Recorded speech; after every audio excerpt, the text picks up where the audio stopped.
welcome back to Restoration Talks. We hope that you are safe and well. This is another session. We've been doing this for the last couple of weeks just to kind of have some talking time during lockdown, getting right into your homes. I know we can't always see each other during this time, so we're invading your homes with some conversations on the couch. Well, not a couch today, we're sitting on some chairs. This week I've got some special guests joining myself and Dr. Amanda. We have Dr. Amanda's husband, Mr. Jason Brown Bennett. Good afternoon, good evening. And we have our brother Cleveland, who attends Restoration City Church. Good evening. Good evening. And this week we're going to be talking about fatherhood. Interestingly, we're going to be talking about fatherhood during lockdown and how that's impacted the families, their role as fathers within the home, with the kids being stuck at home and off from school. We're going to talk about fatherhood during this outrage of Black Lives Matters and what it means to be raising black boys and black children and how that affects us, talking about fatherhood within the church, being men within the church. So we're going to dabble into a little bit of everything regarding men and fatherhood tonight. So get comfortable as I hand over to Dr. Amanda. Thank you, sis.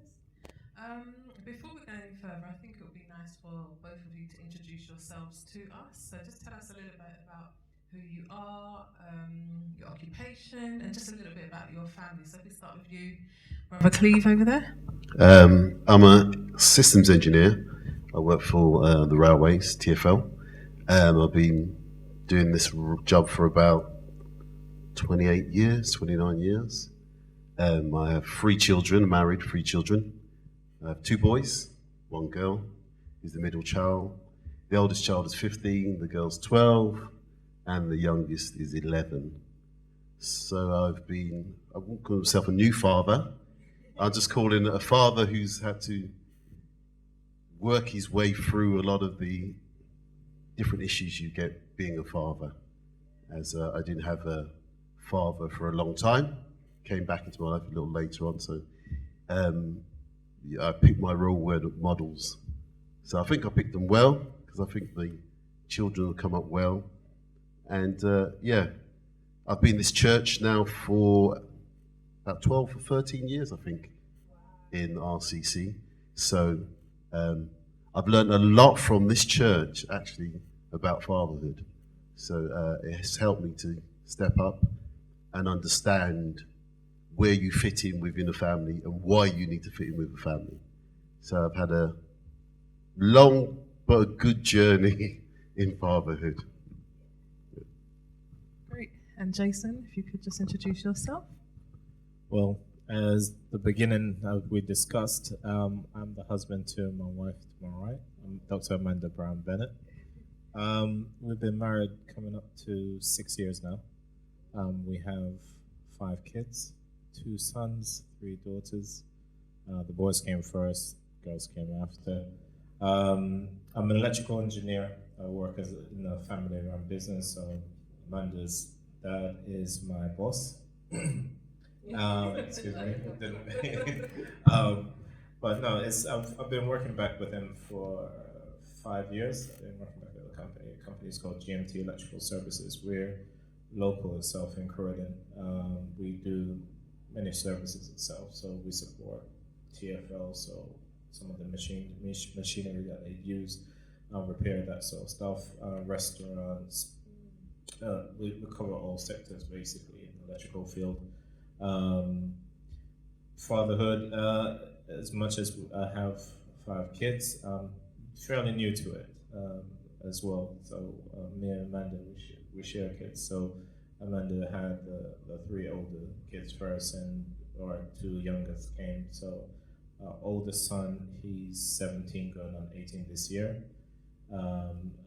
My second son, David, he is 15, going on 16. Then I've got my oldest daughter, Daniela, she's 10, and Abigail, who's 4, going on 5, and my youngest little firecracker, Hannah, who's 3. It's been an amazing journey. I've been in this church now for 7 years, coming up to like Cleveland. I didn't grow up with my dad. So a number of things that I try to learn is based on principles of those men who've been in my life. My greatest influence, I've always said it, my wife knows it, is my uncle, Uncle Courtney, who married my wife, my aunt. He was the greatest inspiration, I think, for me to show what man was. He stepped into our lives, me and my brother, and he automatically treated us like his sons. So, that was the blueprint. So for me, as much as I've come into my 3 older kids' life, I treated them exactly like I'm going to be your dad, regardless of stuff. Can I ask, what age did your uncle step into your life, and do you think that impacted the timing of when he came into your life and how that impacted you? He came into my life when I was about 7 years old, I think it was. I can remember it vividly. It was just before the hurricane in Jamaica, and it was around about the time they just got married as well. So he kind of came in, but as he came in, it was just they were getting ready for the marriage and everything else. So I kind of remember certain things, but he put certain principles, and he talked to us like, even at that age, young men. It wasn't like, oh, we're a child.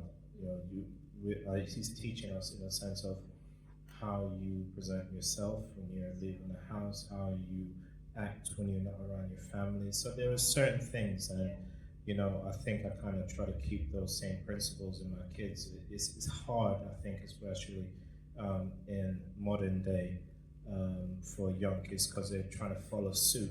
But for me, I've always had certain principles. Amanda's dad has been an amazing father figure as well to me, because as much as I've been back with the company for 5 years, I started off my apprenticeship with the company. So, just seeing how he acted, how he presented himself, how he worked, there was, for me, 2 of the biggest role models I think I had was my uncle, but then it came to professional working wise, it was my father-in-law. Just the way that he condoned himself, how he acted, and he never made anything really bother him. And for me itself, it's like, well, what complaints do I have? If they've come before me and they've had to go through so many hardships before me, I don't see it as I had any excuses. Just listening to what both of you have said is something that stood out for me, which is that both of you said that you didn't grow up with fathers. And that was one of the questions we had, and I think it's a great place to perhaps start. And we'll start with you, Cleve. How is it to be a father, to raise children, knowing that you didn't have your father, around in your earlier life? For me, I think it was difficult, but I think it was difficult. Excuse me. But I think I sought out role models. So I had my cousin Basil, who's passed on a few years back. But he was somebody I sort of looked up to, because I looked for those who were in my life. Well, my father wasn't around, so my mother died when I was 10. But I still had contact with certain cousins. So it's the people who showed themselves at that time.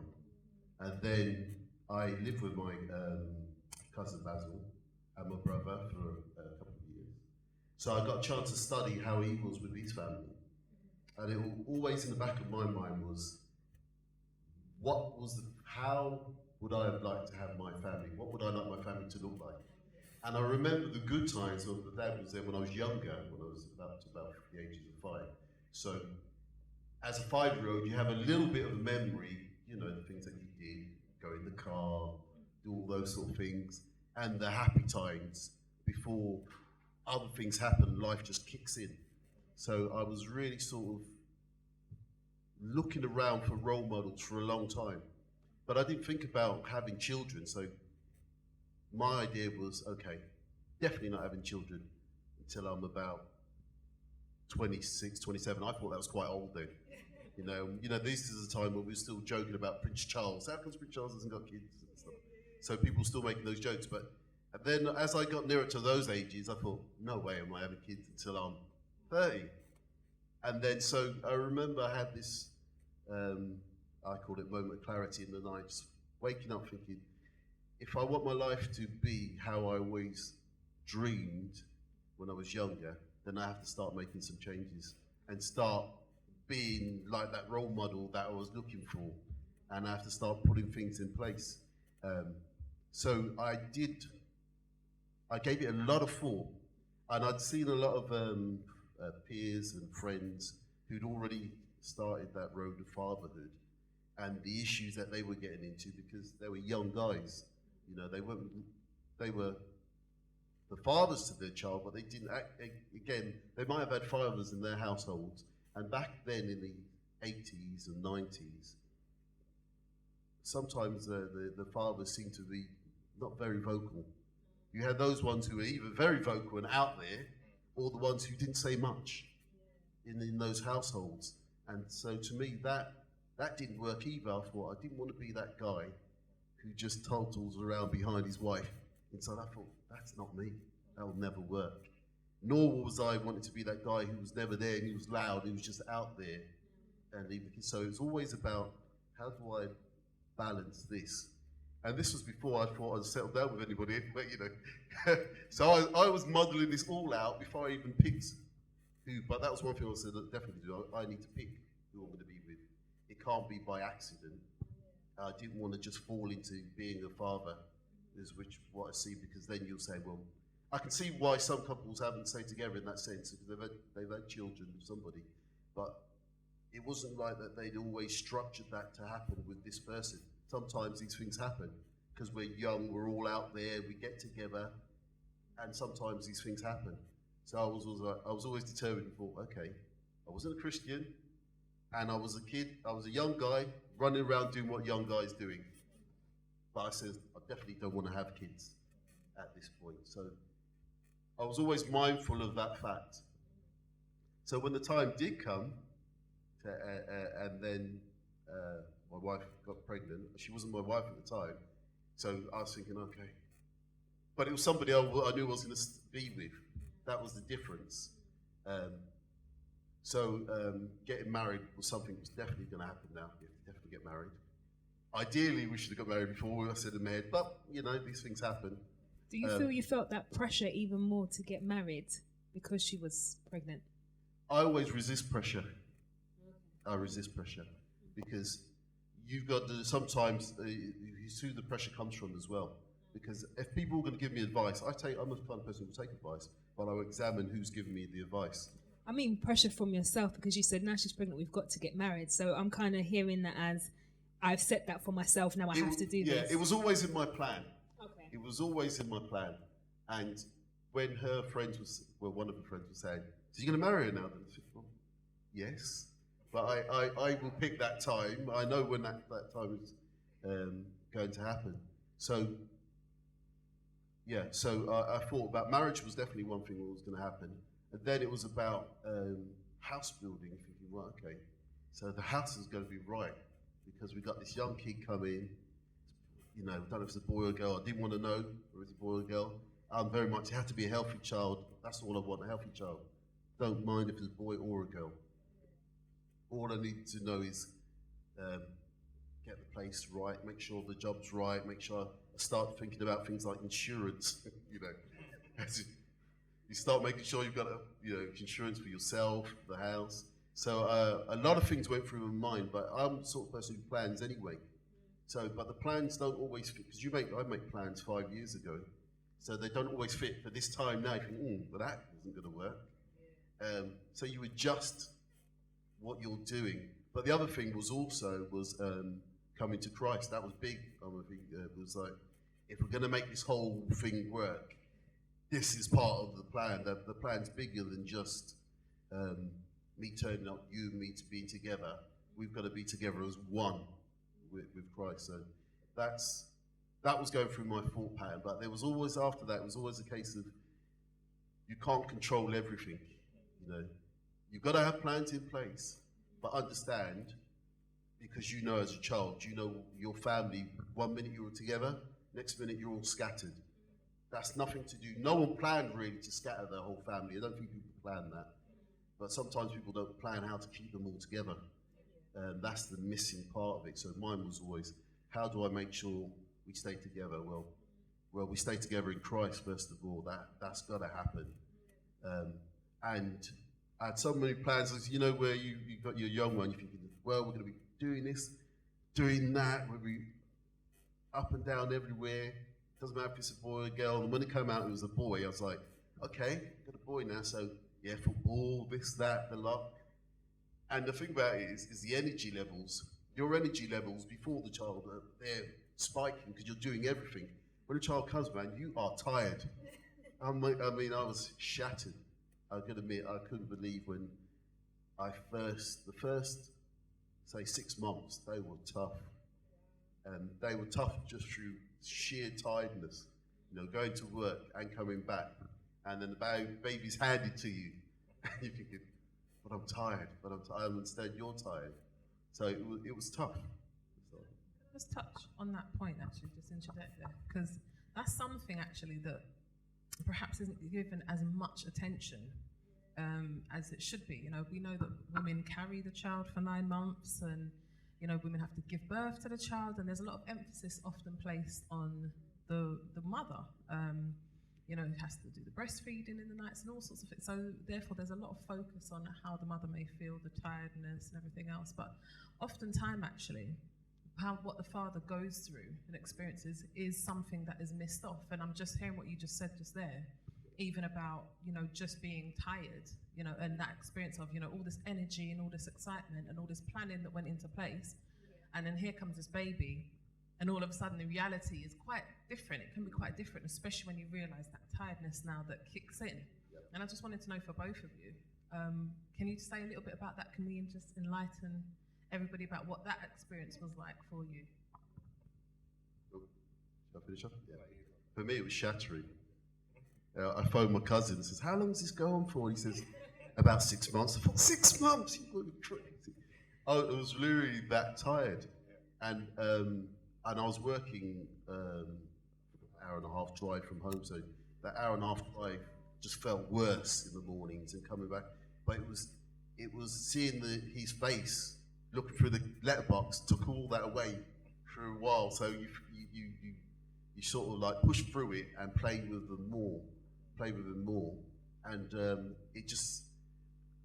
what I couldn't do at the same time was focus in on her, because that's the one thing what you lose, that you forget about the communication side of things, because that your other half is tired as well. You know this, and you're tired, and you're all trying to grab your little bit of time, so it's learning those communication skills so that you're able to say, I know you're tired, we're a bit ratty, sorry about the way I came across when I said a few words I didn't really want to say, but it was tiredness was brought on. But we don't have the skills at that sometimes at that age, or when I wasn't that old, I wasn't that young, but it was when you're a new dad, you're learning so much, and you hopefully, and all the joy carries you through it all, but you have those times where you're thinking, I might come home a little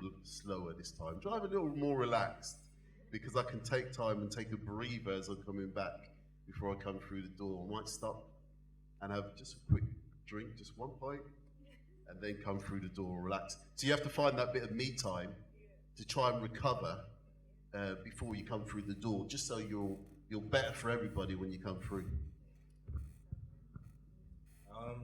If I'm being honest, I can't quite remember. I can remember bits of it, but I try not to dwell too much on it. I think the way I approach it is just take one a day at a time. I was trying to do it as best as I could. I had 3 older kids who all needed attention. Then Amanda, when she was pregnant with Abigail, she, for me, itself, I never experienced. I wasn't around anyone that had a newborn itself for too long. As so many people say, you get them for a moment and then you pass on. You don't really experience the nights and the mornings and the whole day. Like Tim said, I think the tiredness kicks in when you coming home from work, especially the work that I do.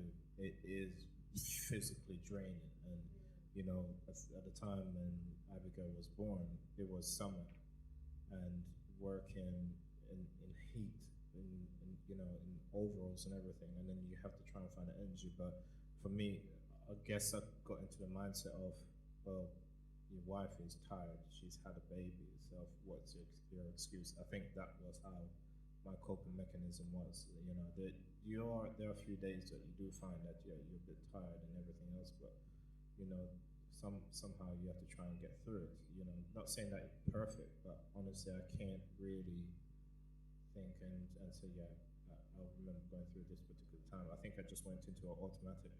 You know, as soon as I came home, I had to try and help out, tidying up the house. Okay, where are the kids? And try and get this one ready for school and whatever the case is. Okay, this one needs to get up. And you know, in between that, when Amanda's finished feeding, try and make sure that just to help where you can.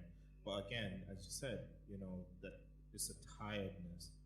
And when as for me itself, particularly when I'm very tired, it's like I'm gone. I could be talking to you within about 5 seconds, and I'm completely gone. You know,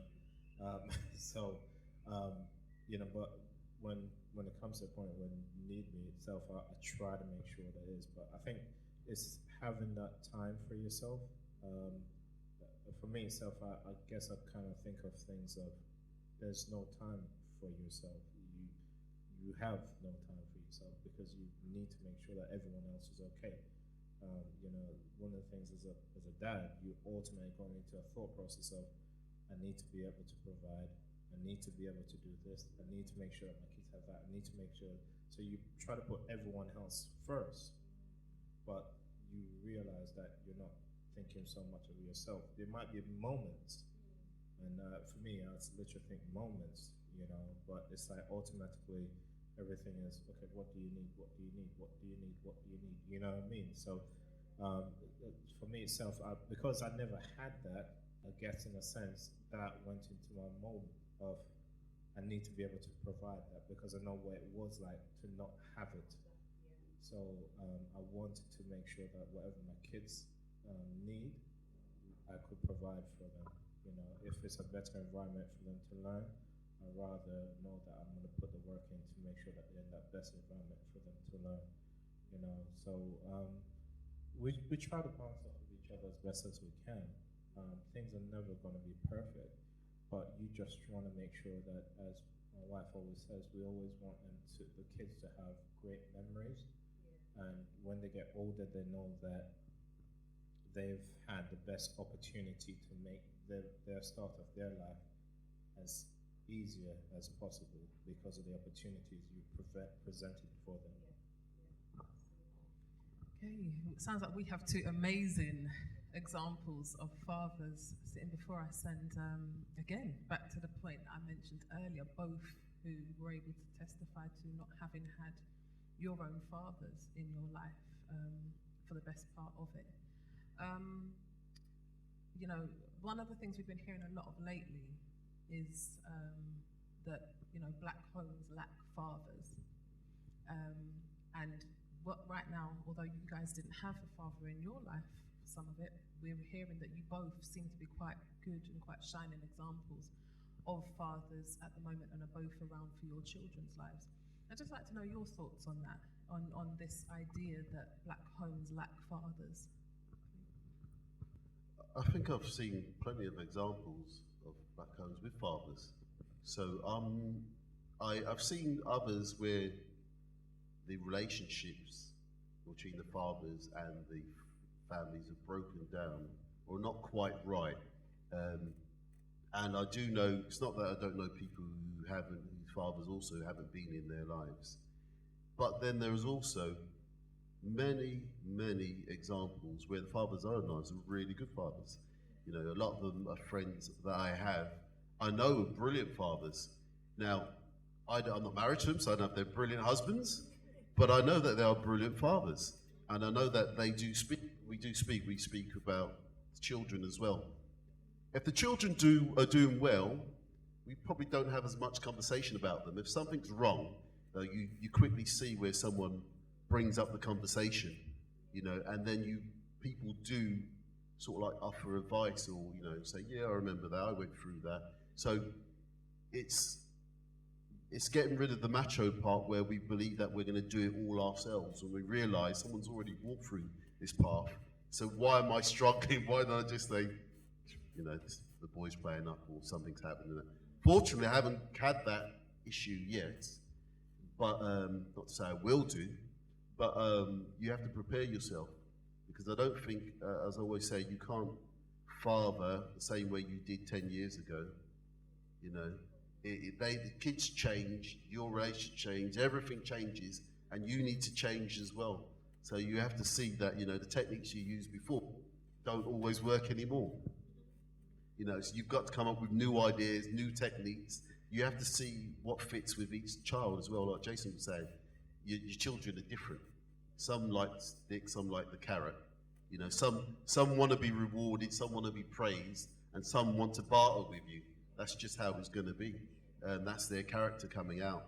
So it's as soon as you can understand that, and they understand you, you start to develop your particular relationship with each child. Fortunately, I've got 3, so I never keep favourites anyway, and I always thought that was a bad thing. When I see people do that, and I hear it, especially in the Caribbean communities, they have a favourite, they have a favourite pet name for them.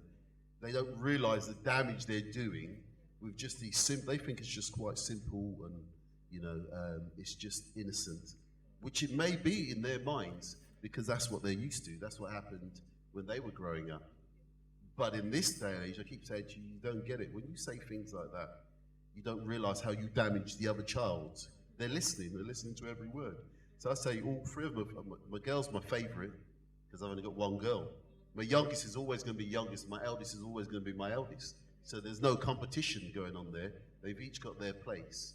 And we have different relationships, which actually change over the years. Because I remember my girl Raya, she used to cling to me all the time. And you always have to watch in those circumstances with your other half.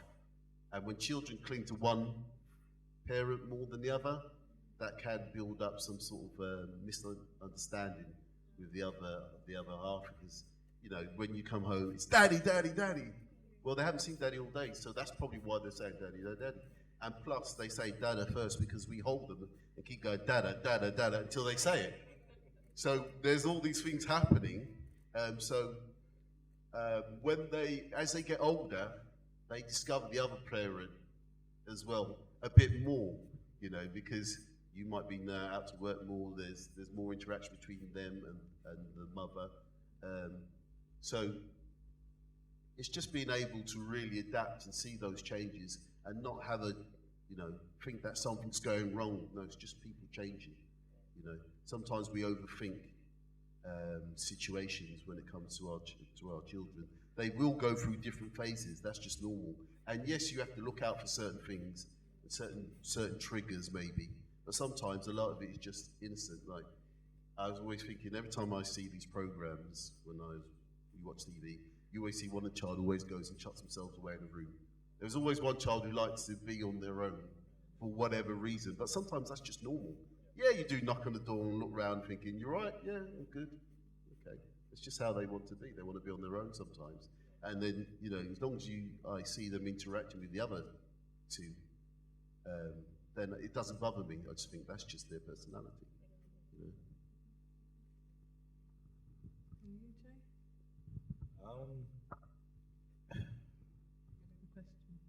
Go again, because there's something.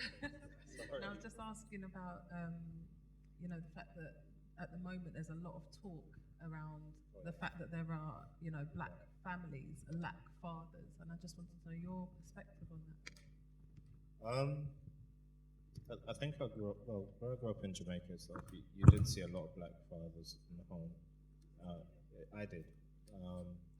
And it was funny because the area that where I lived itself, it's like literally I could just picture it in my head right now. It's like almost like you could say, I like how you did. Oh, no, I don't know like that. As you're literally looking at the houses because of how the houses were built, it was like this kind of a scheme area. So it's like you literally could see who you could like to you like to rope you like to be you like to be the model from, good, bad, no, not so good, ugly, no, that's sort of thing, and because your friends were experiencing certain things. When I came over here, it was a shock to me to see how many homes are like single parents, because it wasn't something that I was quite used to. Yes, I grew up without my father figure.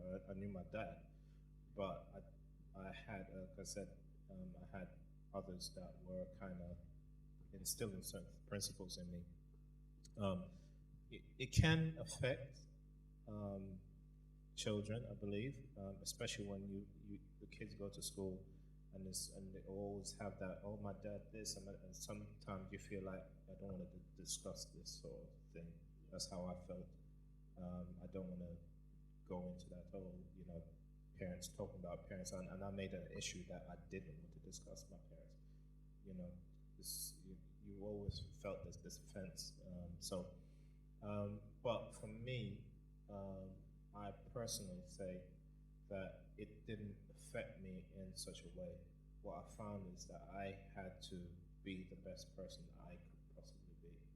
I had good role models around me, and I wanted to be that best person that's within me that I had the potential to be. And I didn't want that people looking at it to say that, oh, without a father figure, you couldn't do this. With a father figure, you couldn't do that. I think I put all the blame on me in the end to say that if I cannot succeed in my own life, I have my own self to blame. Even from a young age, because I had certain principles that some principled men around me that, yes, they weren't around me 24/7, but they were spoke to me in a certain way, and that spoke to me in my life. And I took the same approach, and I take the same approach with my sons. Where they're going through certain phases, I could tell before they even hit it. And I would say certain things, and they were, oh, yeah, but Dad, that's not happening. And then I said, okay. Then a few days later, or a week later, yeah, Dad, this. I said, it's funny because I said, you didn't have to tell me. I already knew what you were going through before. I'm not saying it just to be old and whatever. It's just simply being, we've been there before, and we're just trying to pass on the wisdom and knowledge that was passed down to us. We don't want you making the same mistakes that we did.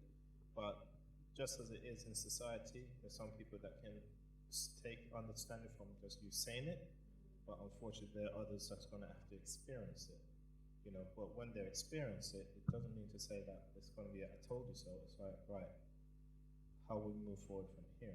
Let's get you through this right now, because there's no point of crying over certain things. I think there's some men, and I don't speak for everyone. I know that some men do find it very hard, and young men in particular, to say, you know what, I wish I had a father figure, I had a father around me, but I would try to encourage them that you have father figures around you. It's just that who you want to whisper into your ear is the problem. If you're not listening to the ones who are encouraging, because you might think that they're too soft, sometimes the best approach is to listen to the ones who have the softer approach, because they just want the best for you at the end of the day. But you choose who you want to influence. And at the end of the day, as I said, I've been there. I didn't have my father around me, but at the end of the day, I had good influences around me, and I wanted to take each of those from that and say, right, how am I going to build myself, and how I want to build myself in a positive way, so that one day when I do have my family, I am able to pass on that. I think sometimes, yes, as a society, we use that blame too much, but it's not just in the black family. I've seen it in whites, Asian. I've seen it in so many different families. When the male figure is not there, a lot of them do have, it impacts them in a big way, but I think that personally, sometimes we use that too much as an excuse to say our downfall, and we don't like to say, you know what, I've got to share some of the blame here. I had choices to make. Yeah. I made the wrong decisions here. Now that I made the wrong decisions, how do I correct them? Yeah, I think they rush in a lot. guys rush into fatherhood. Yeah. That's what the problem. Or they fall into it. Some people positively say, yeah, we're going to it's about time to have a kid. That's not really a decision. That doesn't make much sense. It's about time, So I think that's where a lot of the problems have come in, because people have just fallen into this trap of thinking it's about time now. I'm about 25, 26, whatever.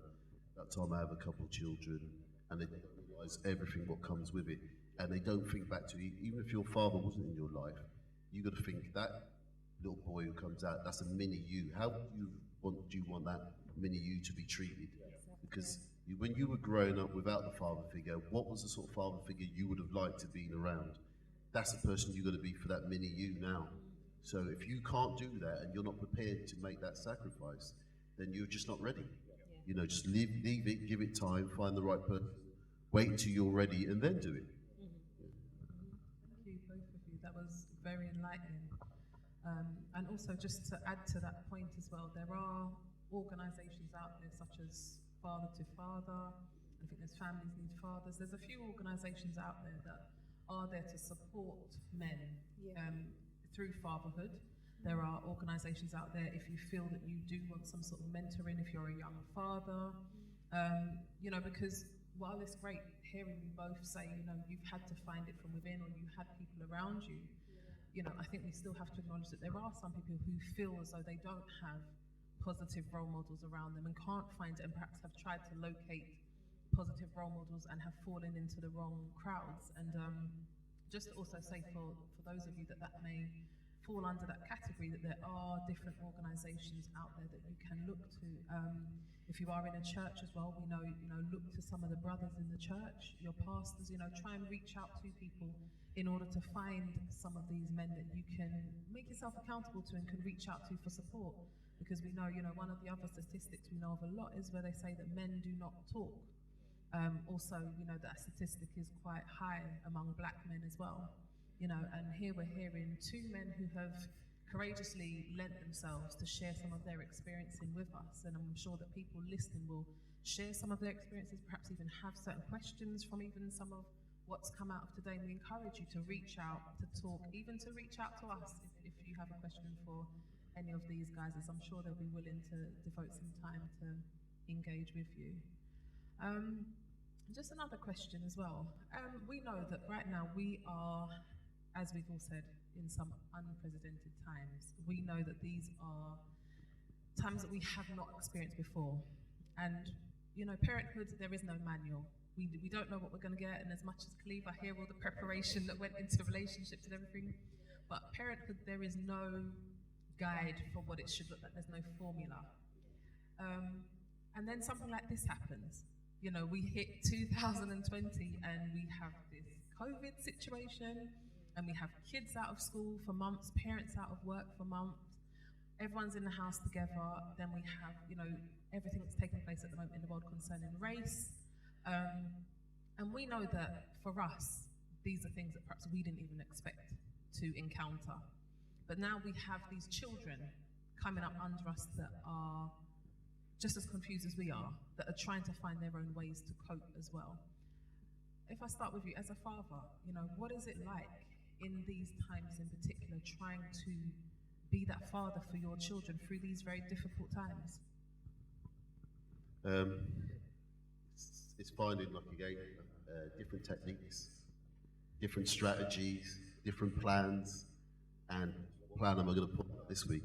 Because with my children, I said to myself, there's a mental, spiritual, physical well-being that you have to look after, and you've got to try and balance these things or see which one is going a bit out. So being cooped up, there's always that physical thing which needs to happen where you need to, this can't be just like school, because it's not like school, but there has to be some sort of routine, but there also has to be that release of energy that they have to have. If they need to run up and down, sometimes you've got to let them do that, because that's just a normal fact of being cooped up so long. And sometimes there's also when you get cooped up and they don't want to do anything and you have to push them out, come on, let's go park, let's do something, to get that physical side going. But then you have to, it's the mental side which is the most important thing at times, because that's where it's going to. There are issues which could be developing that you're not as skilled as dealing with. So it's better to deal with them as early as you can, rather than let these things get worse. Spiritually, because we all go to this church, and because we encourage them to sit down, we watch our Sunday RCC online, and we do other activities. So that side of things, I know that they're being nourished in that side of things. But mentally, there can always still be a problem. So it's once you have a relationship with your child and know your child well enough, you can see when these things are going to be a problem. You can see when they're getting too stressed. What's happening at the moment is there's a lot of talk about these children's lives are going to be ruined. That's nonsense. Their lives are not going to be ruined forever. One exam didn't make me ruin forever. I didn't do a degree. I was fairly smart at school. But in terms of getting all the qualifications I wanted when I left school, I didn't get it straight away. I had to go to college, do other things, learn at different institutions. So there's never this one day which brings everything crashing down in terms of that education. So you've got to lift that away from your children. So I regularly tell them, you just do as best as you can in these exams coming up. We know the challenges you've had. So next year you'll have to probably study a little harder and go back and do some more exams. So make sure that for me, it's making sure that people don't focus in on the COVID being something which has destroyed their future. It's nonsense. COVID is not going to beat us like that.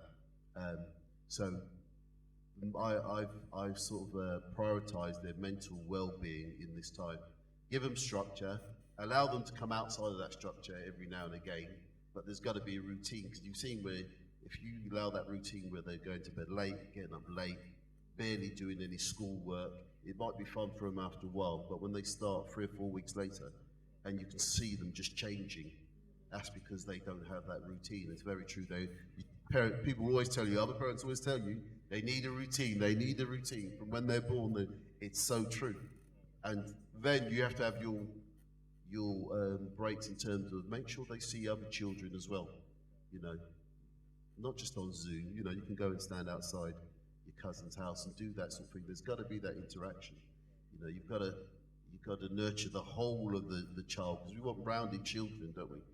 I mean, we always start off with, we want healthy children, great, tick that box. Then we want these super intelligent children. We're trying to always tick this box. And not all of them are going to be super intelligent. They might be smart and be, well loved by everybody. But they might not be the super intelligent tick in the box. So, but when we start to realize that, our child is healthy and they're still with us and they're still doing things, then you start to realize, your priority changing. Okay, that's great that they're actually doing so well in that sense. So you're not worried about the fact that, whether they've got A levels coming up, this coming up. This is not the end of their lives doing that. So it's making sure that we measure ourselves. Our reaction is measured, and that will help their reaction to be measured, because they're going to model themselves after us ultimately. I was just going to jump in there because I like what you said about routine, because I have to say you two are one of the most organised parents I have ever met. And I know during lockdown, when I heard about their school routine, I thought I need to get myself together and get out of bed before 8 o'clock. So just sharing, Jason, about your experiences through fatherhood during COVID, and just a little bit about the routines that you guys put in place for your 5 children as well. To be honest, I think all credit goes to Amanda for that one. She's very structured. I'm a little bit more relaxed itself, because I find that during the lockdown itself, it can be very stressful for the kids, and just constantly being forced to just sit down. I think we're blessed in the sense of we've got a big backyard based on where we're staying at Amanda's parents. So it was it was a perfect time, because the first 2 months it was quite sunny. So my thing was, I'm outdoor. I like the kids to just get out of the house, because especially you find that in this country where it becomes cold, grey, you're stuck indoors. The last thing you want to do is feel like you're stuck indoors 24/7 itself. It will have a mental effect on you. But for the kids, we try to have things there for them. So whatever they needed, we kind of had it in place. So whether I had my iPad for my youngest daughter, Abigail, Amanda likes to do the writing and creative stuff with her. I'm more like, well, I'm not so great at doing the imaginary stuff. I'd rather just say, right, what is it that you've got? Okay, it's an online thing, right? Even if I can't do it with you, I got into a habit where she had to do something on the pad, whether it was a story or whether it was a math or whatever creative. She had to have something itself. For us, the oldest, my son Nathan, he's doing psychology a bit and sociology, I think, in A levels. So I said to him, look, that's not my forte. Look at your mom for that one. With the others, I had like my youngest son David, he was doing art and he's doing DT. So I'm like, oh, that's my field. So yeah, I can bounce with you with that all day. Daniela, she was a bit into that sort of stuff as well. So we try to bounce off of each other, have certain things in place there for them. But at the same time, we try to, towards the end of it, we try to relax things a little bit more. I enjoyed it being at home during that time. It was challenging, I think, for me, always in my pocket of my head is always financially. But after a point, it's just like, as long as the kids are enjoying themselves, as long as they're okay, whatever is taking the pressure off of them, I'm happy for that. So it was a great time to be around the kids, and I think for a lot of parents, I think that we should all just look at it like we'll never get this in our lifetime again, where you literally your kids gonna say, "Mom, Dad were home," for a couple of months. We did things together, whether we laughed, we cried, whatever the case is. We shared moments, we shared memories. I think that, as Cleveland will say, they're gonna take something from this. I don't think it'll break them. Yes, things might not be perfect now. You might want them to be academically gifted or whatever. We all want that for our kids, but mentally, I want my kids to be mentally sound. You know, there's no point of us putting these in place and saying we're going to be structured and whatever else, and the outcome of it is they're not happy. Because when kids are not happy, they drift away. They drift to other places to try and find happiness. So for me, sometimes I'll see certain attitudes change. I'm like, "Are you okay?" Yes, yes, and they'll always give it. I'm like, "No, something's not right. Let's have a moment together. We're gonna talk. We're gonna sit down in the kitchen or whatever the case is, me and you, whatever the case might be, or go and see mom." But because Amanda was the only one that was working all the time during this lockdown, I didn't want her to feel like she's got to worry about work and the kids at the time. Because it's not just one job she does. She does her own personal job. She's got her parents that she does the accounting for or the admin for. And she's doing volunteers. So she's got a number of areas. But at the same time, I didn't want to take her being a mother away from her herself. It was just, well, okay, mom's there for this. Let's get her to do that. So she's still there, part of it, but she doesn't feel the full load of, the kids constantly bombarding her about things. I think, it's a challenging time for everyone, but just as long as the kids are happy that they've got somewhat doing, even if it's even half enough, whatever, you get something out of them, it's better than nothing. So, but I rather that my kids be happy than to be mentally pressured, self, and break. Because when they had to relax a bit a couple of weeks ago, and I took my youngest daughter Abigail back to school, one of the things that a couple of the parents have been taught, I was speaking to, they've got older kids who are my oldest daughter, Daniel this year. They were like, they feel that the kids are breaking, because obviously not being able to interact with each other, whatever. And thankfully, we have a household where we can have a laugh, where we get the games out, or whatever the case is. We just have a bit of a light moment. There are times that it's not going to be perfect for them, but for majority of the time, we want to know that they were happy. So, yeah. And just the second part of what I said, if we could just gently touch on it, because I know time is against us a little bit now. But just in terms of what's happening in terms of race right now, we know that we have not been able to turn on the news, look at social media, anything, and there hasn't been, some sort of an issue or debate in terms of, we know the what took place in America, and also what's been stirred up over here for a number of people. Have you spoken to your children, your young people about this, and how has this impacted them, or how has it impacted you and your parenting at all? I've spoken to them about it, but it's because they can't get away from it because it's on every news outlet. So we had discussions, and they've been quite rational actually in their views and their understanding of what's going on and why it's going on now. So we do have lots of discussions, but I do encourage that they don't sit on the media watching that the whole time. So I don't leave the news on and go out the room and have the news just running, because you never know what's in the news.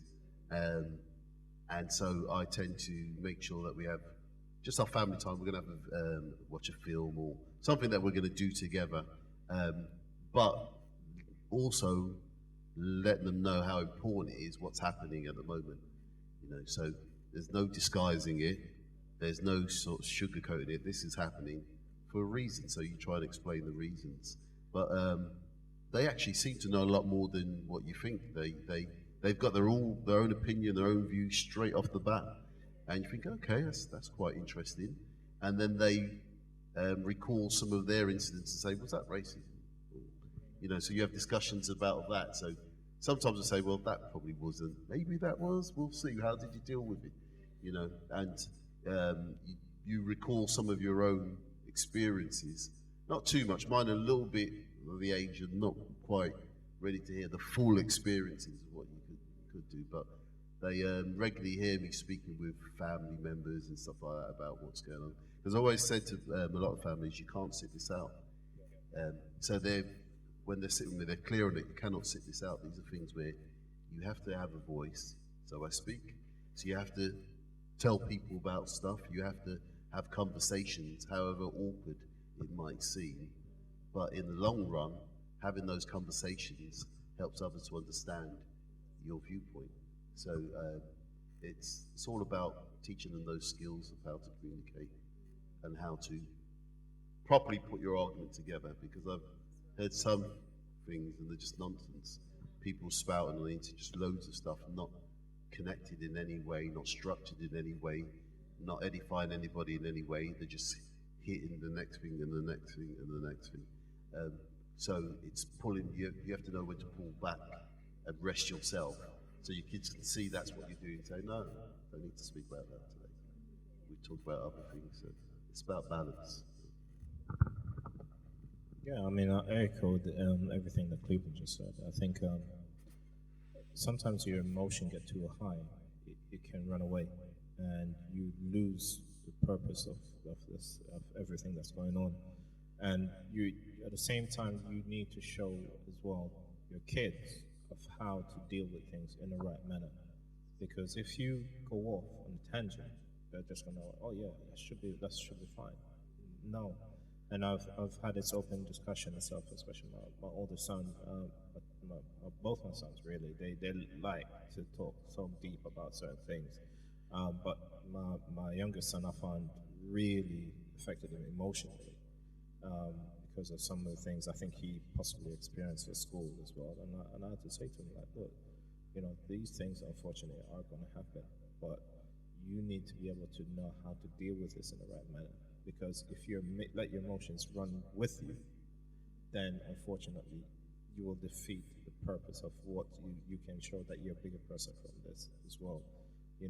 Unfortunately, it's one of those things that your kids are going to experience one way or the other, good or bad, discreet or not, and I've experienced it all. I've not gone into full discussions, as Cleveland said, with my kids about it, because some of the things I just feel like, well, why would somebody, it's just like, unfortunately, that's some people's nature, and you can't change that. but how you deal with them may change the way their opinion is. But if you come off in the wrong way, then they're just gonna that's what they're looking for. Like, see, this is how I know that that's how they do. And it's like, no, at the same time we're victims, but we're also trying to protect them. And I think that at the same time I'm not gonna bash, because Lord knows, so many people that's been involved in my life who've pushed me to do certain things have been whites as well. Very encouraging, you know. But as I said, we've had discussions about many things. I said it's like the world is definitely like a yin and a yang. It's definitely like where there's good, there's going to be evil. Regardless of, there's almost like you need that to challenge us as a society, until we have this open discussion. And as I said, can't watch too much TV about these things itself. Sometimes I do go on my Facebook page, but even like the other week, I had to pull back. I realized that you're making too many things affect you. Oh, yeah, you agree with this, you agree with, oh yes, but then at the same time, you then have to realize that whatever you might click on, someone else might see it and say, oh, here they go. They're clicking on every single story about bashing, and then you have to realize that no, that's not you, that's not your character, and I'm not going to keep on going into that. It was there for the moment, but I have to rein my emotions in, because I've got my kids, and I don't want them to think that that is okay. Yeah. There's going to be challenges in society, and you're going to have to talk with them. But it's not to say spoon feed your kids all the time. We're going to have an open discussion, but when you're ready for it, not when your emotions are high, and you just want me to come and jump on it with you to keep your emotions high. Now I'm going to pull you back. I need to pull you back because I don't want you to go out there and say something that you later on regret, and then people have the wrong perception of you. So I think it's a challenging time, but I think it's a perfect time to have these things. When the world is sitting like that, okay, let's deal with our issues here on out. Let's now understand how we're going to move forward from this itself. It's not going to be perfect, but I think as we've all heard, God always do things in the right time, because we would have never had this moment itself unless COVID had happened. We might have had something that happened, but then, like as it always is in the news, another story comes and it takes the momentum away. Now we're forced to sit, deal with this thing right here, right now, because kids are seeing this around the world. They're going to be the next generation that's coming up. We need to have an open discussion right now. We cannot carry on like this. Sorry, thank you both for that. Just an individual question for you both. Cleve, as a man, as a father in the church, you said you've been here for a number of years. Did you say 17? Was that right? Yeah, about 14. Okay, about 14 years. Again, we know when we come down to the church, oftentimes we know that the pastors and the leaders tend to be male, but we know that churches are filled with women, and we've heard so many different things being said. We know we've heard guys say things like, if you want to find a woman, go into the church. We've also heard women say, that they can't find a man in church because there's not many of them. And there's lots of discussions around the male figure and fatherhood in the church, stemming from, of course, we have our Father in heaven.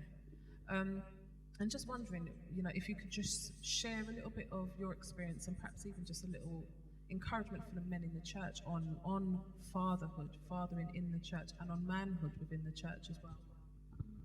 Yeah, when I first started going to church as a child, there was more of a balance in terms of families. It was in Midlands, in Birmingham, so there were always families, so the fathers were always there. Over the years, the fathers took less and less participation in the church. It's mainly the women, but still, there was still lots of families there. When I came up to London, it was slightly different. I came back to London. So I know there are churches where there's lots of young men in as well. So there's every now and again, I think what happens is with the churches, we've got to not just visit. It's a case of just understand there are churches out there who may have loads of guys in, and there's churches with lots of women in as well. What we don't do is come together enough. That's what the problem is. So we get the wrong impression on it. So when I sit here with my children, it's the case where if you've got a church which doesn't have a lot of young people, it's the same again, they can get the wrong impression. It's just that the nature of your church has grown in that sort of way, where there's either an older set, a younger set, more females or more males. And even though we have churches with lots of females, don't get it wrong, there are, but it's just, I think as a man growing up in being in church, you've got to show your children that this isn't about. Sometimes people think that church people suffer. I know pastors do always think that, and they do sometimes, but they still come to you when they're in times of need. So you can't be that soft. They still look to you when they need some sort of advice. So what I try and do is get people to understand that this is a life that we're trying to lead. However successful we're trying to lead this life, it's not just for a Sunday. And that's what happens with children. If you make children give the impression, especially your sons, it's only for the Sunday, they'll soon switch off. It's just like an everyday thing when you're trying to give advice. You sit down there, some people come to church and they sit down there and do that thing where then you will just, well, I've done my bit now, I've turned up, and then they're gone. And they don't realize that, no, you're supposed to come, listen, take it in, find out what was the message for you and use that message. That's what we found sometimes to do when we come to church.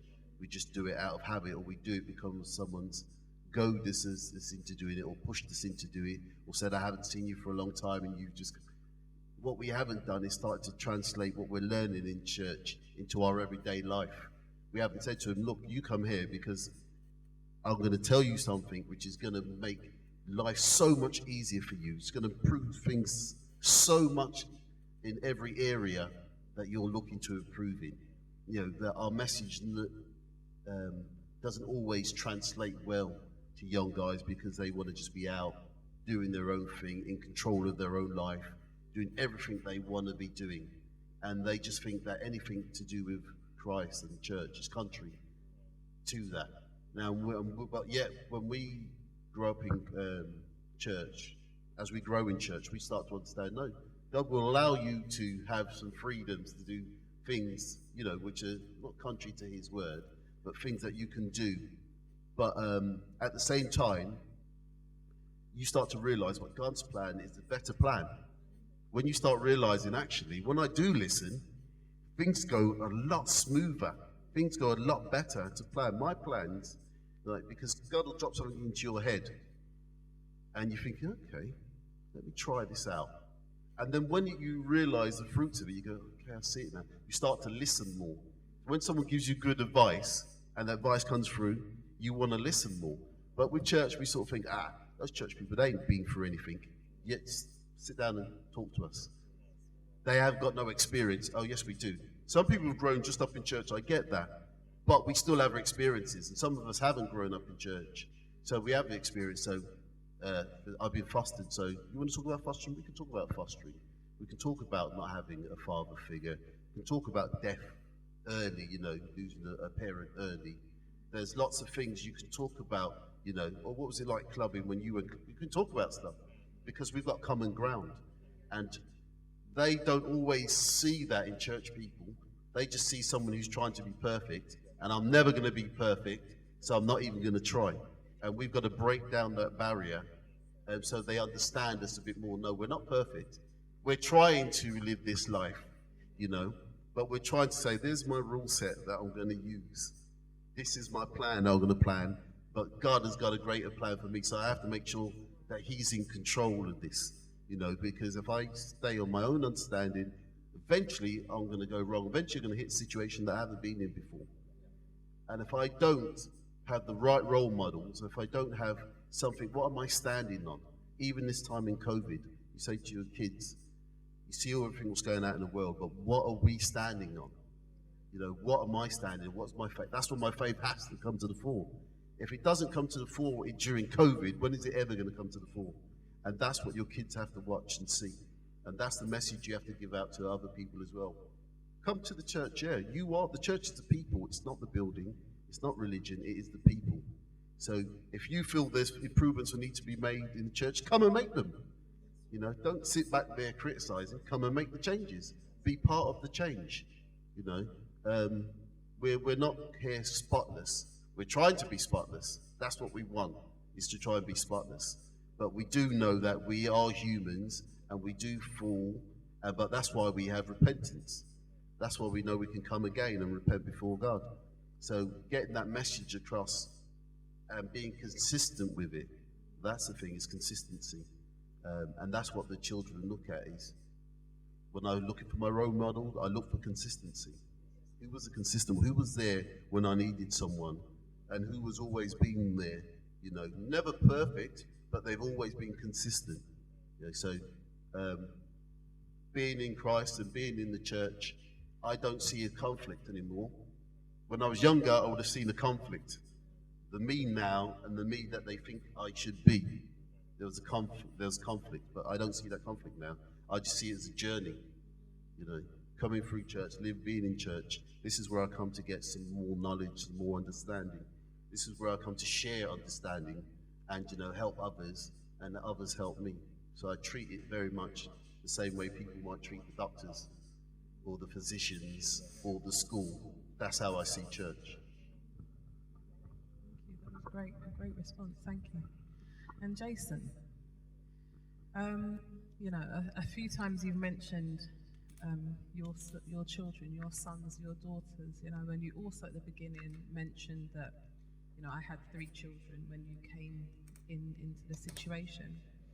And, I can testify, first of all, that you have taken them as your children, and they have taken you as their father. There is no question, there is no step, there is no anything else. And I think it's not only just evident for me, but also evident for other people as well.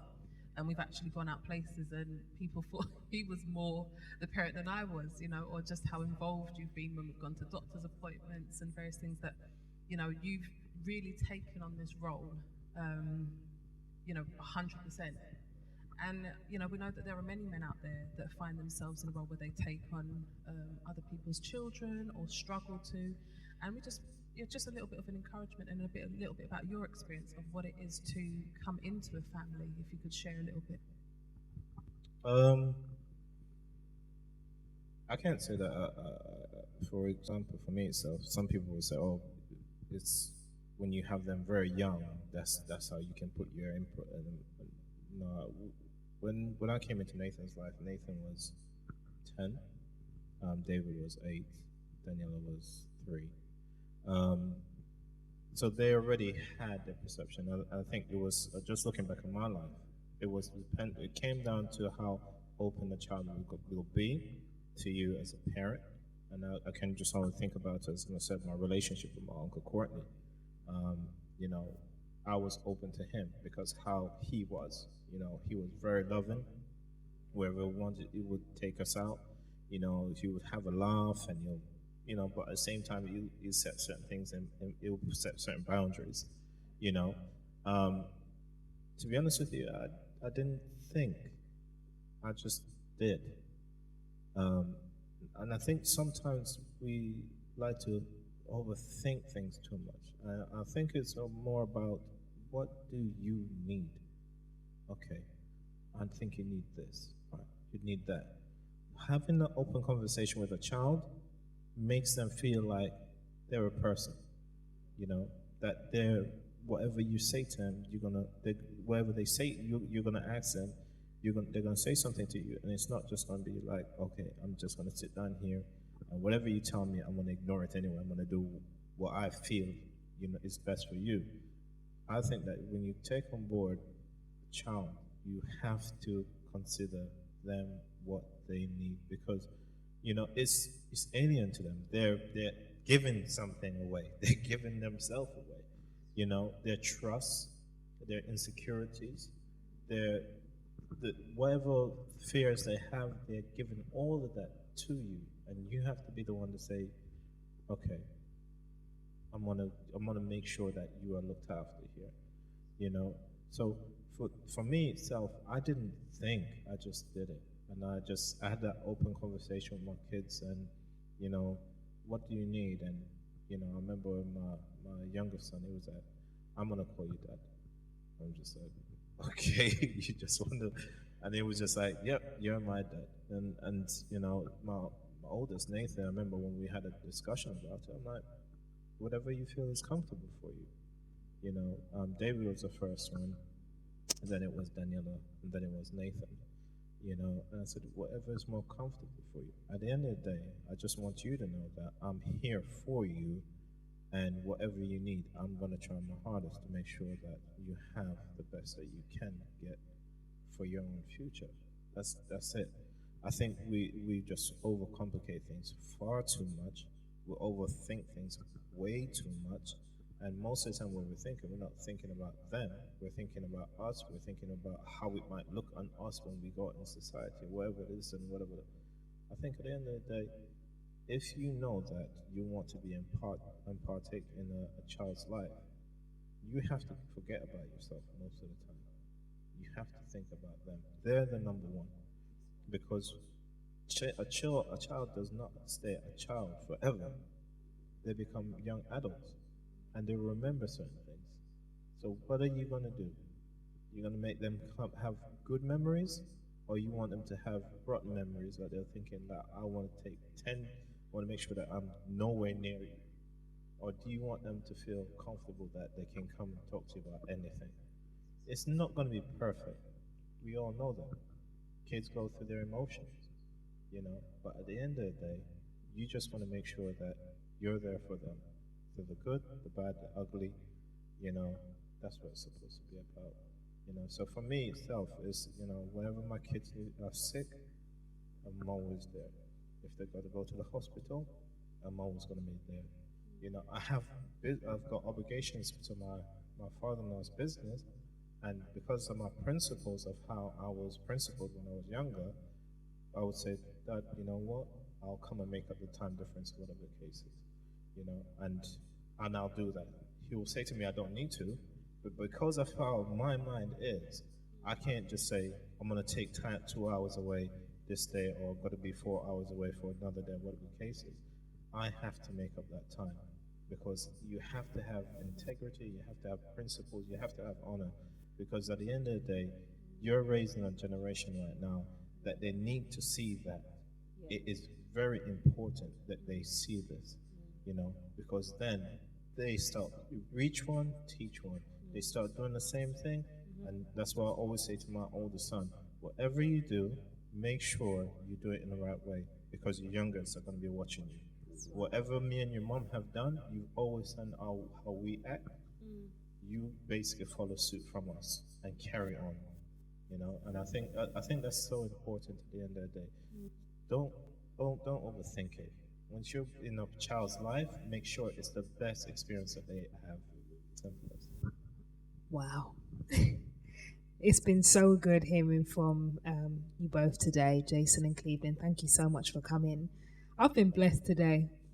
And you know what? It's so funny because I get into so many debates with people about men and the whole Twitter hashtag about men are trash. And my comeback is always, but I have amazing men in my church. I have amazing men in my life. I've got uncles. And like you guys said about having good role models in your life. And then you get to that point where you now become that role model for the next generation. And I just want to say thank you to you both for the roles that you are doing and being that example that not just your children, but other children can look at, and other people in the church can say, do you know what, because of these two guys in our church, I can say that I know great men and I know great role models.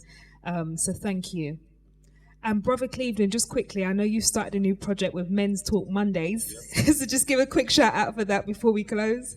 Yeah, so Men's Talk Mondays is basically where people say men don't talk. Well, they do talk. Women just aren't always part of the conversation. They may be subject of the conversation, but not part of the conversation. Tell it. But this idea is that we mentally, physically, and spiritually look out for each other.